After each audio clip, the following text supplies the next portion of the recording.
महात्मा उपासक डॉक्टर सोहनराज तातेड़ पुनरुत्थान और आत्मविज्ञान के बाद अब ला रहे हैं सनातन सत्य, जैसी दृष्टि वैसी सृष्टि, कुदरत, कुदरती रचना एवं कुदरत के कानून से शाश्वत सुख की प्राप्ति। लॉगिन करें www.drsohanrajtated.com, YouTube channel doctor Sohanraj Tated, play store से डाउनलोड करें mobile app doctor Sohanraj Tated. चंदेषु निम्मलयरा आइचेषु अयं पयासैरा सागरवर गंभीरा सिद्धा सिद्धिं मम दिशन्तु, सिद्धा सिद्धिं मम दिशन्तु। मेरे भीतर विराजमान हे शुद्ध आत्मा भगवान और समस्त प्राणियों के भीतर विराजमान शुद्ध आत्मा भगवान सबको शांति दे, सुख दे, आनंद दे, मुक्ति दे। भाई और बहनों, मातृशक्ति को नमन। सनातन सत्य इस कार्यक्रम के अंतर्गत हम आपको सही दृष्टि सही सोच, यानी जैसी दृष्टि वैसी सृष्टि के अनुरूप जो है आपको कुदरत, कुदरती रचना और कुदरत के कानून पे आधारित यूनिवर्सल ट्रुथ बताना चाहते हैं कि आखिर इस ब्रह्मांड की अल्टीमेट रियलिटी क्या है। जब ये अल्टीमेट रियलिटी हमको पता चल जाती है तो हम उसी के अनुरूप जो है अपना जीवन यापन करना प्रारंभ कर देते हैं और वो हमारा सम्यक दर्शन हो जाता है, वो हमारी राइट बिलीफ हो जाती है। और जब हमारा ट्रैक सही हो जाता है तो निश्चित तौर से हम गंतव्य की ओर बढ़ते जाते हैं। तो ये सारा कार्य हम अलग अलग एपिसोड्स के माध्यम से करते हैं। तो आज हम बहुत सुंदर विषय लेकर के आपके सामने प्रस्तुत हो रहे हैं। आज का हमारा विषय है निज की पहचान। हम दुनिया को बहुत जानते हैं, हम अपनी गज से दुनिया को पहचानते हैं, नापते हैं और दुनिया की गज से अपने को नापते हैं। ये विरोधाभास है। इसका अर्थ ये हुआ कि हमारा जो व्यू पॉइंट है वह भ्रमित करने वाला है, तो उसको ठीक करके करेक्शन दे करके हमको राइट बिलीफ पैदा करनी है। अब आप पूछेंगे कि राइट बिलीफ क्या होती है। राइट बिलीफ ये है कि ये जो सारी सृष्टि है, ये सनातन सत्य आपको बताना चाहता हूँ कि सृष्टि का संचालन करने वाली शक्ति है, वो व्यवस्थित शक्ति है। कुछ लोग ईश्वर भी कहते हैं। वो शक्ति है इस कुदरत का, इस संसार का संचालन करने वाली होती है और वो सुप्रीम है। कुदरत कहती है कि सारे ब्रह्मांड का संचालन मैं करती हूँ, मेरी रचना और मेरे कानून के अंतर्गत वो संचालित होता है। और ये विज्ञान है। जब ये विज्ञान हमको पता चल जाता है तो हमें कुछ भी प्राप्त करना शेष नहीं रहता है। मैं आपको हाईएस्ट लक्ष्य बनाने की बात करता हूँ कि हमारा लक्ष्य जितना ऊपर होगा, जितना ऊंचा होगा, उतनी हमारी प्लानिंग जो है बहुत बड़ी होती जाएगी। हमारा एजुकेशन भी बहुत बड़ा होगा। और अगर हमारा लक्ष्य छोटा है तो हमारी प्लानिंग और हमारा एजुकेशन भी बहुत ही छोटा होगा। इसीलिए हमारा विषय है वो विशाल होना चाहिए। और मैं सनातन सत्य का ये विषय बनाने के लिए, लक्ष्य बनाने के लिए आपको क्यों कह रहा हूँ कि ये केवल मनुष्य ही कर सकता है। भैंस के आगे बीन बजाने का अर्थ होता है कि अगर मैं भैंस खड़ी है और उसके सामने बीन बजाऊं तो क्या भैंस उस बीन का मूल्य जानेगी? नहीं, उसका मूल्य मनुष्य ही जान सकता है, क्योंकि मनुष्य ही ये सारा गमा पद निसा का आशय समझता है। नहीं समझता है तो समझ सकता है वो, क्योंकि मनुष्य एक ऐसा प्राणी है जिसके डेवलप्ड इंद्रियां हैं, डेवलप्ड मन है, डेवलप्ड बुद्धि है, डेवलप्ड चित्त है और डेवलप्ड उसकी आत्मा है। दूसरे प्राणियों में वह डेवलपमेंट नहीं होने के कारण वो मोक्ष का अधिकारी नहीं होता है। मोक्ष तो बहुत दूर की बात है, पर हम सनातन सत्य के माध्यम से आपको इस जीवन में मुक्ति की नींव लगाना चाहते हैं। देखिए, जब कभी भी हम कोई प्लॉट खरीदते हैं और उस प्लॉट का जो है लेआउट करके और उसकी नींव खोदने लग जाते हैं, इसका अर्थ ये हुआ कि हमने उसकी नींव लगाई। इसका मतलब हमने मान के चलना चाहिए कि वो मकान बन जाएगा। हमारे प्लॉट भी नहीं है, उसका नक्शा भी नहीं है, उसकी अप्रूवल भी नहीं है, हमने नींव भी नहीं खोदी, तो क्या हमारा भवन बन जाएगा? वह भवन केवल हवा में ही बनेगा। टू बिल्ड दी एयर कैशल्स, खाली हवाई किले बनाने वाली बात हो जाएगी। तो सनातन सत्य हम आपको बता करके आपको ब्लिस की, परमानेंट सुख की नींव लगाना चाहते हैं। हम आपको परमानेंट सुख क्यों देना चाहते हैं कि वर्तमान के अंदर हम जो जीवन जी रहे हैं, कभी सुख आ गया, कभी दुख आ गया, हम सुख और दुख के पलड़े के अंदर झूलते रहते हैं।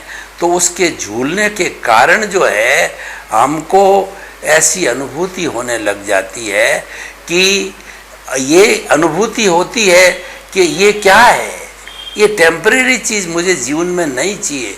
मुझे तो जीवन में शाश्वत चाहिए, परमानेंट सुख चाहिए, फॉर एवर सुख चाहिए। मुझे स्वयं का मकान चाहिए, मुझे किराए का मकान नहीं चाहिए। किराए का मकान है, हर 11 मंथ्स के बाद में खाली करा दिया जाता है। न तो हम अपनी जो है आवश्यकता के अनुसार उसमें अमेंडमेंट कर सकते हैं, न डेकोरेशन कर सकते हैं, और न कोई इंटीरियर वगैरह कर सकते हैं। और खुद का मकान हो तो आप अपनी मर्जी के अनुसार उसको बना सकते हो। यानी कि स्वयं की चीज़ हो तो उसको हम शाश्वत रूप से उपयोग ले सकते हैं। वह खुद का मकान क्या है, वही हम आपको आज सनातन सत्य बताना चाहते हैं कि आपका स्वयं का मकान, आपकी स्वयं की वस्तु, आपका स्वयं का स्वरूप, आपके भीतर विराजमान शुद्ध आत्मा भगवान है, जिसकी ताकत से मैं बोल रहा हूँ, जिसकी ताकत से मैं हाथ हिला रहा हूँ, सिर हिला रहा हूँ, चिंतन कर रहा हूँ और आपको ये प्रवचन कर रहा हूँ। अगर मेरे भीतर में वो प्रभु विराजमान न हो और वह सत्ता न हो तो क्या मैं बोल सकता हूँ? ऐसा व्यक्ति मुर्दा कहा जाता है। मुर्दा जड़ होता है। मुर्दे को कोई घर में नहीं रखता है, कोई हॉस्पिटल में नहीं रखता है, उसको तो जड़ समझ करके जला दिया जाता है शमशान भूमि के अंदर। तो इस जड़ का उपयोग क्या हुआ? जब हम इसको जला देते हैं तो इसका उपयोग क्या हुआ? वास्तव के अंदर सनातन सत्य, लॉ ऑफ द नेचर ये कहती है कि ये हमको जो शरीर मिला है पूर्व जन्म के कर्मों के भुगतान के लिए मिला है। बस इसकी इतनी उपयोगिता है कि पिछले जन्म के अंदर जैसी जैसी आपने प्रतिष्ठाएं की थी, जैसा जैसा आपने भाव डाले थे कि मुझे ऐसे माता पिता मिले, मुझे ऐसी पत्नी मिले, मुझे ऐसा जॉब मिले और मैं बड़ा नेता बन जाऊं, मैं बड़ा वकील बन जाऊं और मैं बड़ा प्रवचनकार बन जाऊं, वो भावना आपने करी थी, वो कॉजेज डाले थे, वही इस जन्म के अंदर पूर्व जन्म का निर्धारित आयुष्य समाप्त होने के बाद में इस जन्म में जो आपको नया आयुष्य जो है आप जो है अगले जन्म का बांधेंगे, पुराने के आयुष्य के अनुरूप जो है उस आयुष्य के अनुसार जो है वो आपको सारा वो द्रव्य क्रम के अंदर बदल जाते हैं और वो हम इस शरीर के माध्यम से भुगतते रहते हैं। ये जो है हमारा हिसाब है और ये हिसाब ऐसा है, ये मैकेनिकल मोड से चलता है। जितना भी हमारा प्रतिष्ठित आत्मा का जो ये भाग होता है, उदय और प्रारब्ध का भाग होता है, वो प्योरली मैकेनिकल मोड से है, वो प्योरली डिस्चार्ज है। और जब हम चाहे इस जन्म में भी जो हमारा मैकेनिकल मोड चल रहा है, उदाहरण के तौर पर मान लीजिए कि मेरा किसी से जो है झगड़ा हो गया, तो झगड़ा होने का कारण ये है कि पूर्व जन्म के अंदर मैंने ऐसे कर्म अर्जित किए थे, उससे वो झगड़ा हो गया। लेकिन झगड़ा होने के बाद हम उस पर क्या प्रतिक्रिया करते हैं कि ये काम गलत हो गया, पश्चाताप करते हैं, अनुताप करते हैं, अगले से जो है हम क्षमा मांगते हैं कि मुझे ऐसा करना नहीं चाहिए था, परंतु पूर्व निर्धारित था, हो गया, मुझे क्षमा करो, क्षमा करो, क्षमा करो। तो आपने जो ये करेक्शन दिया है, नए भाव नहीं डाले और उसकी जगह जो है वो झगड़े को जो है आप पुनः पुनः चिंतन करते रहे, उसको आपने दोषी देखा कि तुम्हारे कारण ही ये झगड़ा हुआ है, तुम ही उसके लिए लायबल हो, तुम ही उसके लिए रिस्पॉन्सिबल हो कि तुमने मुझे ऐसा क्यों बोला, या जो है तुमने मेरे ये बाधा क्यों डाली। चाहे जो जैसे मान लीजिए कि बहू और सास है, तो बहू और सास के बीच के अंदर झगड़ा होने का निमित्त कारण क्या है? निमित्त यह है कि बहू के हाथ से भूलवश कोई भी चीज़ गिर गई और कोई भी चीज़ टूट गई, तो वह तो व्यवस्थित टूटने के बाद में वो तो व्यवस्थित था, यानी वो घटना घटित होने वाली थी। कोई भी घटना जब घटित हो जाती है तब हम उसको व्यवस्थित कहते हैं। घटना घटित होने के पहले व्यवस्थित नहीं कहा जा सकता है, क्योंकि वह तो फंक्शन, वो तो कार्य हो रहा है। घटित हो गई तो पूर्व निर्धारित था, वो तो हमारी टेप खुल रही थी, वो तो हमारा प्रारब्ध और हमारा उदय भाव था, जो उदय भाव के अंदर आ गया वो तो हो गया। पर होने पर अब नया क्या क्रिएट करते हैं, उसके साथ जुड़ते हैं, तो that will be new creation, that will be your charge.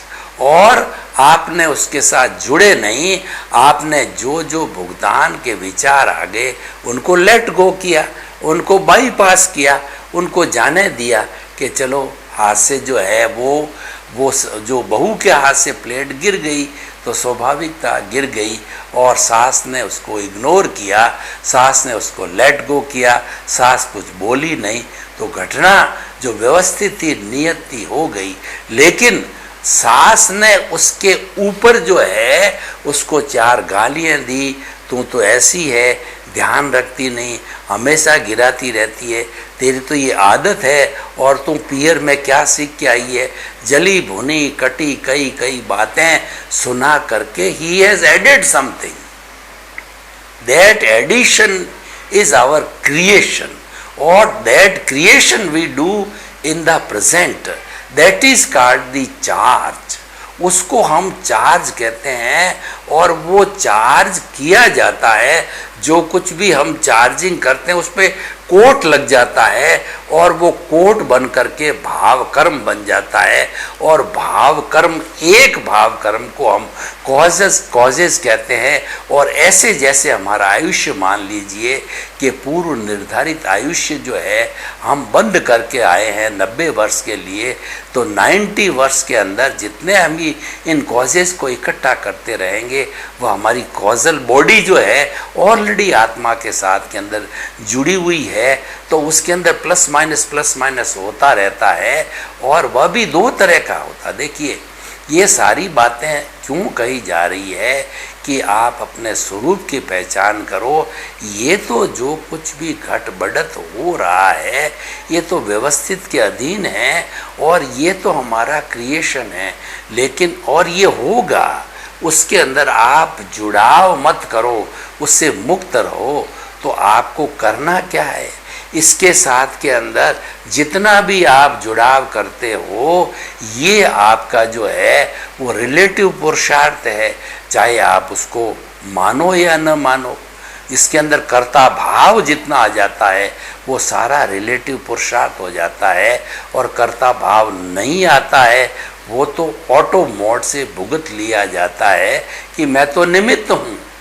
व्यक्ति अगर कुदरत को समर्पित हो जाता है, कुदरत को सरेंडर हो जाता है, भक्ति भाव भक्ति भाव जो कृष्ण भगवान ने गीता में कहा है कि तू मेरी शरण के अंदर आ जा, तू चाहे पापी है चाहे कैसा ही गिरा हुआ है, तो तेरे पापों को मैं धो दूंगा, तुझे मुक्त कर दूंगा, तो मेरे को समर्पित हो जा, मन से वचन से काया से जो कुछ भी तू क्रिया करता है वो क्रिया मुझे समर्पित कर, ईश्वर को समर्पित कर और निश्चिंत हो जा। परंतु उसमें डेडिकेशन डिवोशन चाहिए, वो डेडिकेशन डिवोशन ईश्वर को समर्पण है, वो वास्तव के अंदर भक्ति मार्ग है।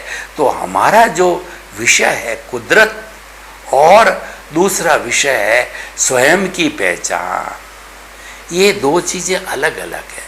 कुदरत तो प्रकृति है, ये सारा जो कॉस्मॉस दिखाई देता है ये कुदरत है, और एक हमारी खुद की प्रकृति, यानी हमारा जितना व्यवहार जगत है, जितना हम क्रिया कर्म करते हैं, वो सारा जो है हमारी कुदरत के अधीन होता है, कुदरत के ताबे होता है, कुदरत का कानून लागू होता है और कुदरत की रचना उसके ऊपर लागू होती है और रचना के भीतर रहकर ही हम कर सकते हैं और वही हमको करवाती है।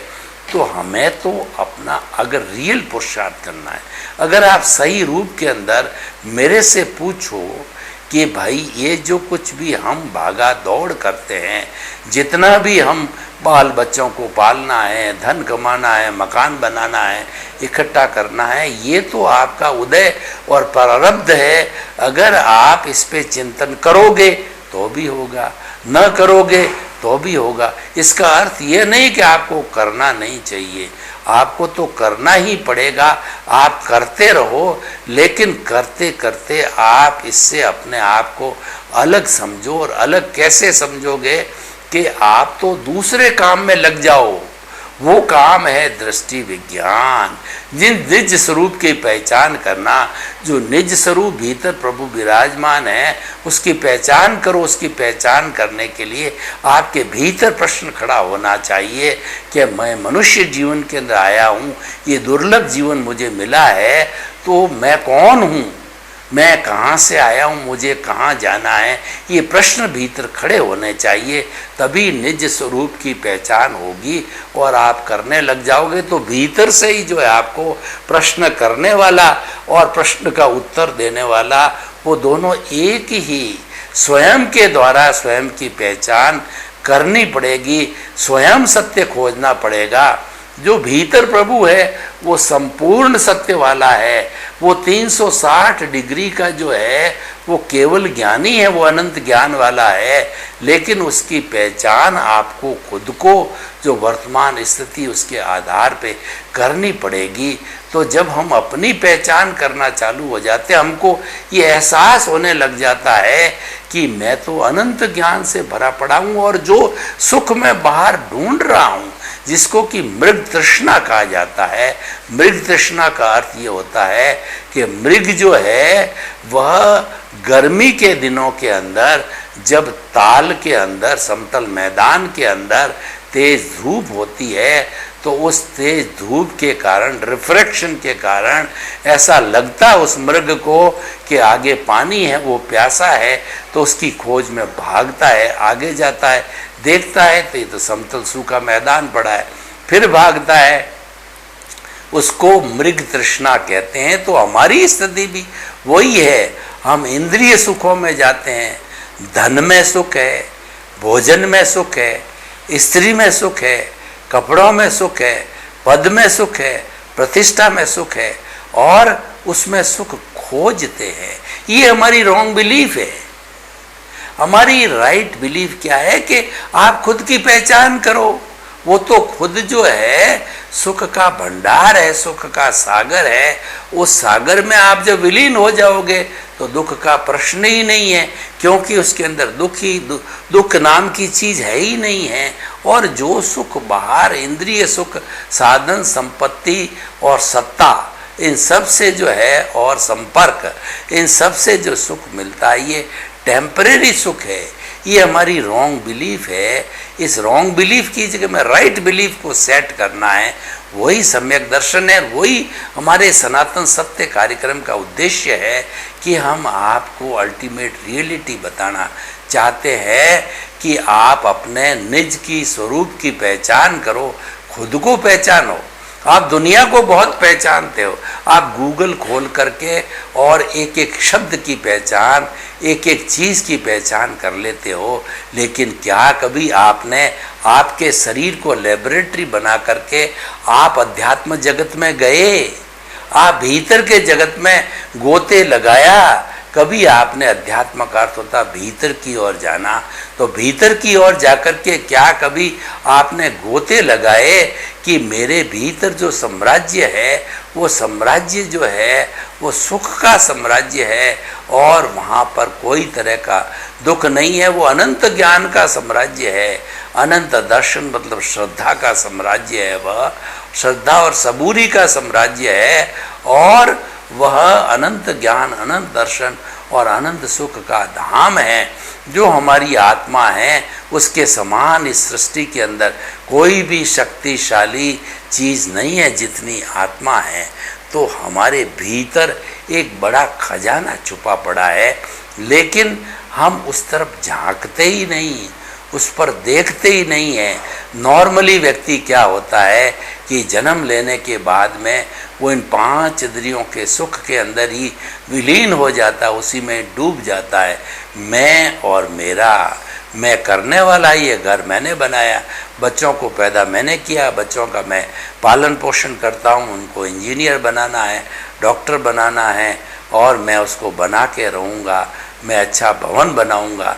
ये सारी प्लानिंग हम करते रहते हैं, पर ये सारा जितना कार्य हम इसके लिए करते हैं ये हमारा रिलेटिव पुरुषार्थ है और ये आप करोगे तो भी होगा, न करोगे भी तो उदय और प्रारब्ध के अनुसार जो है ये ऑटोमेटिकली हो जाएगी, ये ऑटो मोड से चलता है।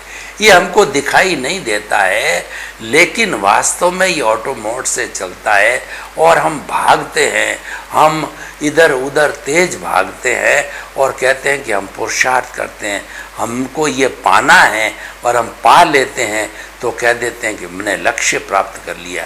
ये सारा रिलेटिव पुरुषार्थ है और मैंने ये कर लिया, जहाँ कहीं पर भी ये जुड़ गया वह कर्ता भाव आ गया, लेकिन वास्तव में कर्ता तो व्यवस्थित शक्ति है, साइंटिफिक सर्कमस्टेंशियल एविडेंसेज है, वही करने वाली है। और उस व्यवस्थित शक्ति ने इस जगत के किसी भी प्राणी को ये पावर नहीं दी है कर्ता बनने की।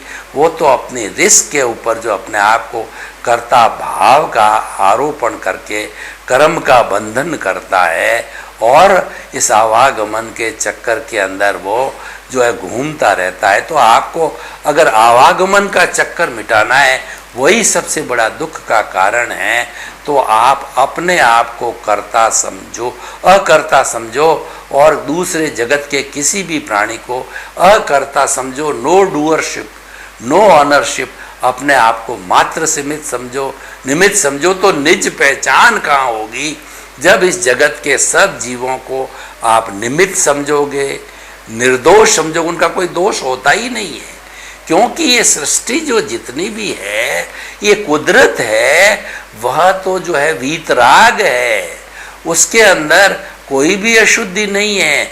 जो कुछ भी होता है हमारे उदय और प्रारब्ध के अधीन होता है और इस कुदरत की ड्यूटी है कि उसको जो है उदय और प्रारब्ध को भुगतान कराने के लिए वो निमित्त सामने ला करके वह खड़ा कर देती है और वह निमित्त वैसा ही कार्य करने लगता है जैसा हमने उसके साथ में पूर्व जन्म के अंदर किया था, और ये हमारा भुगतान चलता रहता है। तो इन सब झंझटों से, इन सब बातों से थोड़ा विलग हो करके हमें विधेय रूप में रह करके कमलवत जीवन जी करके हमें भेद विज्ञान करके हमें अपने आप को जो कुछ चल रहा है उसके साथ में नहीं जोड़ करके हमें उससे अलग रह करके अपने विचारों का बाईपास करके हम निज स्वरूप की पहचान करनी चाहिए। और प्रश्न ये है कि आप कहोगे निज स्वरूप कहाँ है जो दिखाई नहीं देता है, उसकी आप इतनी बात करते हो, उतनी वकालत करते हो और उसके अंदर क्या हम 24 घंटे रह सकते हैं?